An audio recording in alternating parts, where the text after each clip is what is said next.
Oh guys, ako'y maaga ngayon, alas 9 ng umaga dahil kami ay nag-general cleaning dahil kagabi kami ay nag-pest control. Kaya ayan, kung may mga balot ang aming mga gamit. Ayun pa ako sa loob. Samahan ninyo ako. Tara!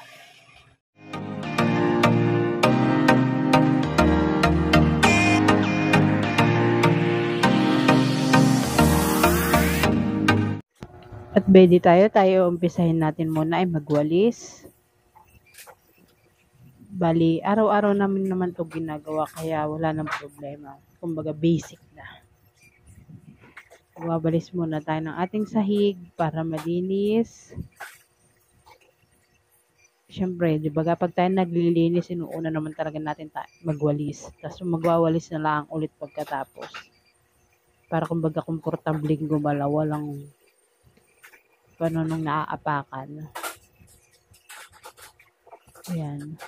Kung napapansin ninyo, ako muna mag-isa dito dahil wala pa yung aking kasama. Inagahan ko talaga dahil medyo marami-rami kaming gagawin dahil kami nag-pest control kagabi at ang aming mga gamit ay mga nakalabas. Kaya talagang inagahan ko. Sinadya kong agahan para magawa namin agad dahil mag-o-open pa kami ng 11 a.m. Bali, wala nga pala ako ditong phone stand, kaya ang ginagawa ko, pinapaikot-ikot ko na lang ang aking cellphone. Dahil nakadalawa na akong bili, ay parehas na sira, gawa ng jowa. Ayan, dito naman ako sa kabilang side magwawalis. Siyempre, pinas-forward ko na yan, kaya kalami bara-bara, ayan. Hindi, yan i-pass forward para tayo na, baka naman kayo mainik kapag aking kinumpleto ang ilang oras na aking paglilinis. Bayan. Ang opening ay 10 pero masok ko ng alas 9 dahil nga general cleaning namin ngayon. Kahit araw-araw namin yung ginagawa pero extra cleaning namin. Para malinis talaga. Ayan. Ganyan araw-araw nakataas ay gabi-gabi tinataas na namin ang upuan pati yung mga griller. Para wala silang suksuka ng aming mga kalaban. At pagkatapos ko nga magwalis, ako'y magmamap na. Ako'y maselan sa sahig. Gusto ko talaga ay malinis. Dahil ang aming sahig ay kulay puti. Ayan, ako'y matagal magmap at talagang kinukuskus-kuskus ko iyan. At sinasabihan ko sila na medyo masilan ako kaya gusto ko'y malinis. Kaya pag ako'y nagpapamap ay pinapaulit ko kapag hindi ako nakontento. Charot. Taray. Sino ka dyan? Ayan nga.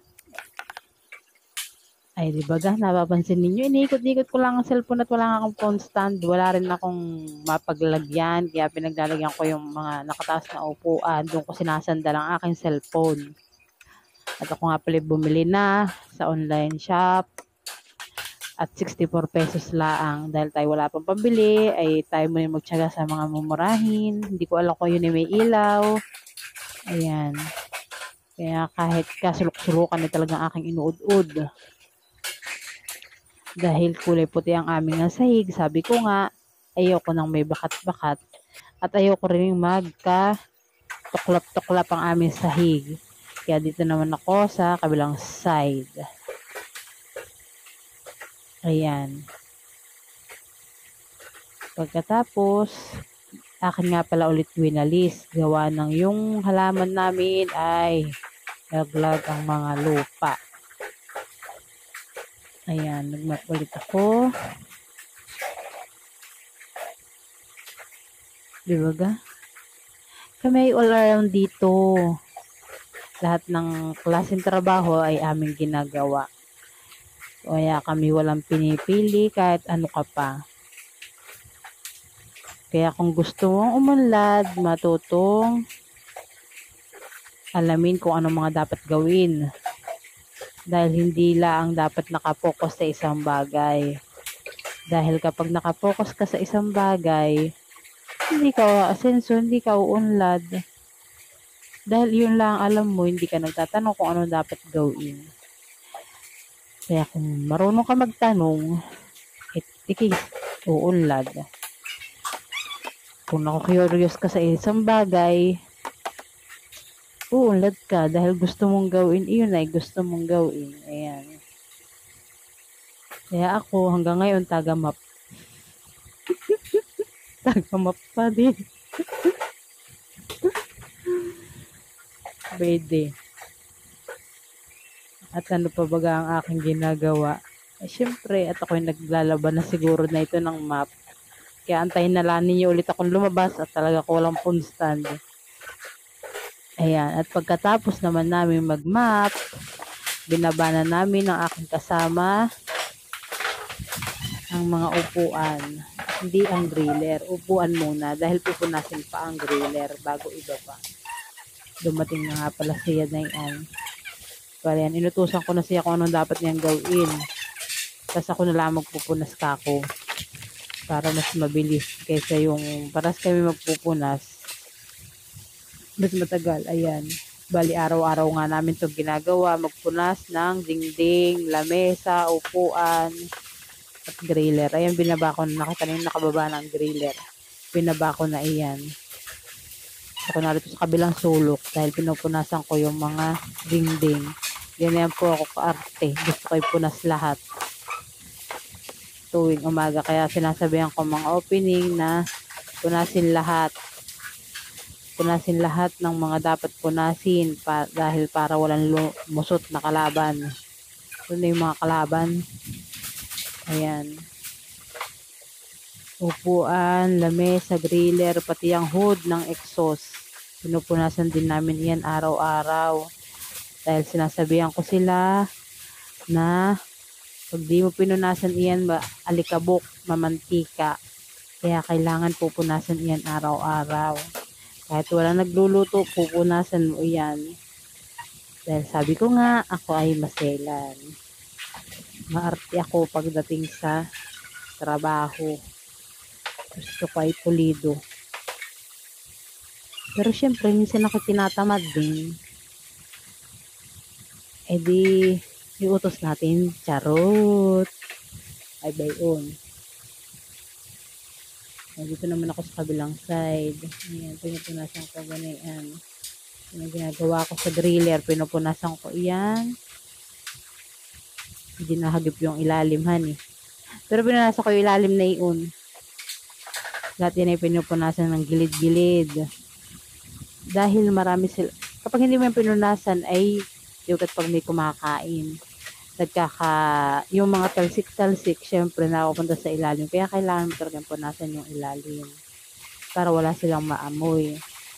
Ayan, ito yung mga ano namin, yung mga hood. Diba kikintab. Halatang nililinis. Ganyan po kami dito.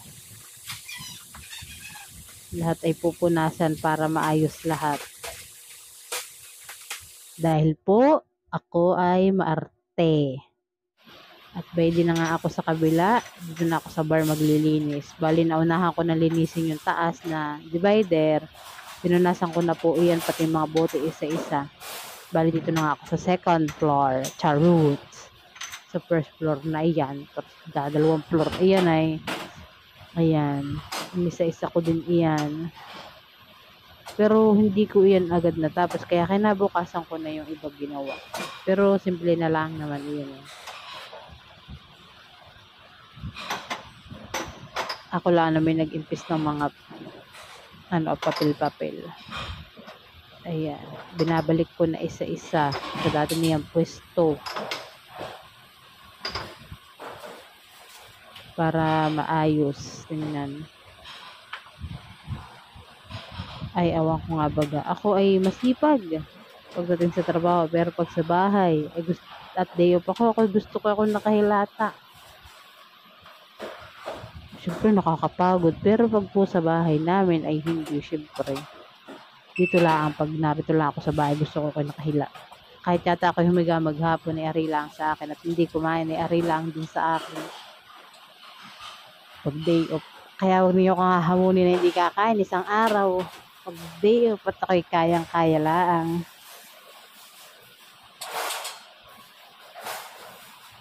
Pero syempre ako di magugutom. Kaya mga gabi, ako'y kakain na.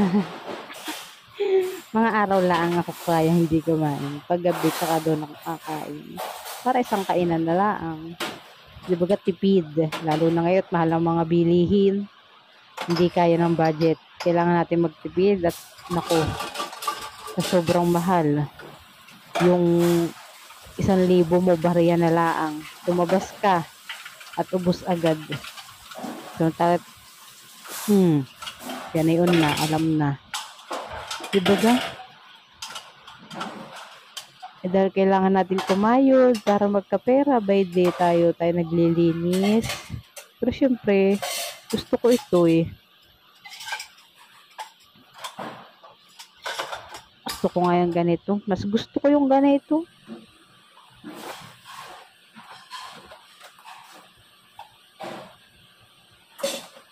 Binabalik ko na yung isa-isa yung mga gamit para makapaglinis naman ako sa kabilang area.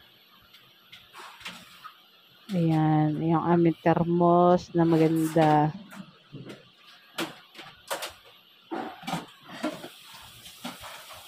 Nakikita na naman sa gilid. Ayan. Ako'y nagkukuskus na yan. Kung kanina ninyo naririnig, may nagkakalantog, nadaw po sila sa kusina at naglilinis din po sila.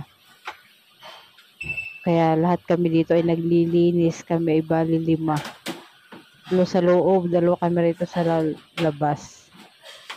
At yung 3 ay mamaya papapasok, kami ay 8 dito.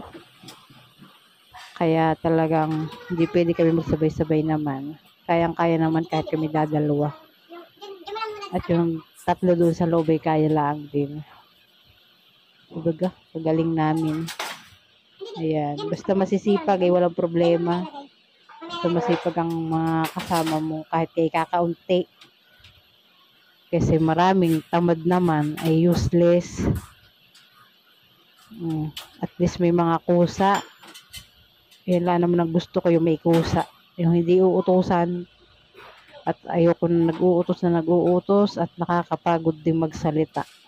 Yung paulit-ulit. Minsan ay ako na high blood din ng kaunti. Di ba medyo stricta po ako sa trabaho kaya pasensya na po. May pagka-stricta talaga ako. Ayan.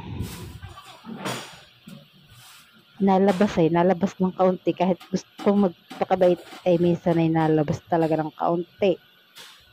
Ako'y nangako na ako magpapakabait ay talaga nalabas.